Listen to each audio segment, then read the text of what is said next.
Are more pets being abandoned or dumped in rural areas around Austin? KXAN investigators received a tip from a viewer worried about what feels like to him an increase in lost animals in his neighborhood. Avery Travis has a closer look at why it's a tough problem to track. Willie, come here. On Kevin Geringer's property, just southeast of the Austin city limits. Good dog, George. His rescue dogs have full reign of his fenced-in land. Good boys. But just outside the fence line, he says he often finds other dogs. Usually about sunset, it's kind of breakfast and dinner time, and they're looking for food. They're looking for food. They get confused and they don't know where they are or what's happening, and they look for the closest friendly face, and that usually ends up being me. Lately, he says he and his neighbors have seen a spike. Definitely every day, but sometimes more often than that. He says some are likely neighborhood dogs that have wandered from home, but he believes many are pets dumped or abandoned by their owners here. He thinks because it's remote and rural. The Austin Animal Center says it doesn't really have a way to track dumped dogs unless somebody sees it happen, but it does keep tabs on animals who have clearly been abandoned. For example, left tied at a bus stop or left in a carrier, or even left here at the Animal Center. So far in 2023, it's classified nearly 150 animals as abandoned. But we took a broader look at an increasing number of calls to 311 each year about dogs that are running loose.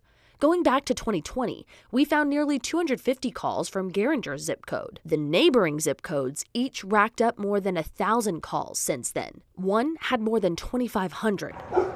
People who find a lost or stray animal used to be able to bring them to the animal center. But capacity problems have halted intakes. People can still call 311 to open a case, but a spokesperson for the Animal Center says typically animal protection will not be able to respond in person to a call about a healthy, non-aggressive dog. Officers in the area are told to be on the lookout, but the ticket can get closed out. That's because often, the spokesperson says, when an officer arrives on scene, the dog is either back home or unable to be located. Plus, they say dogs running loose are generally picked up very close to home, so intervening could prevent them from being reunited with their families. We don't know where to take these dogs, and they don't either. Geringer says he knows they are stretched thin. Good, sit, wait. So for now, he does his best to find the owners of these dogs or take them to a rescue that's able to help. Good boys, good dogs. Avery Travis, KXAN Investigates. And abandoning an animal can be considered cruelty and could result in criminal punishment, a Class A misdemeanor with a fine or even jail time.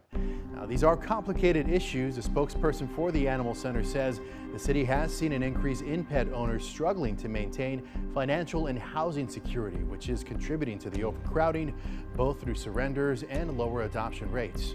KXAN's City Hall reporter Grace Reeder sat down with the head of Animal Services earlier this year to talk about these problems. You can watch that interview and explore our interactive map showing the neighborhoods with the most loose dog calls right now in the investigative section of KXAN.com. And also online, we have some tips on what to do if you find a lost or stray animal in your neighborhood.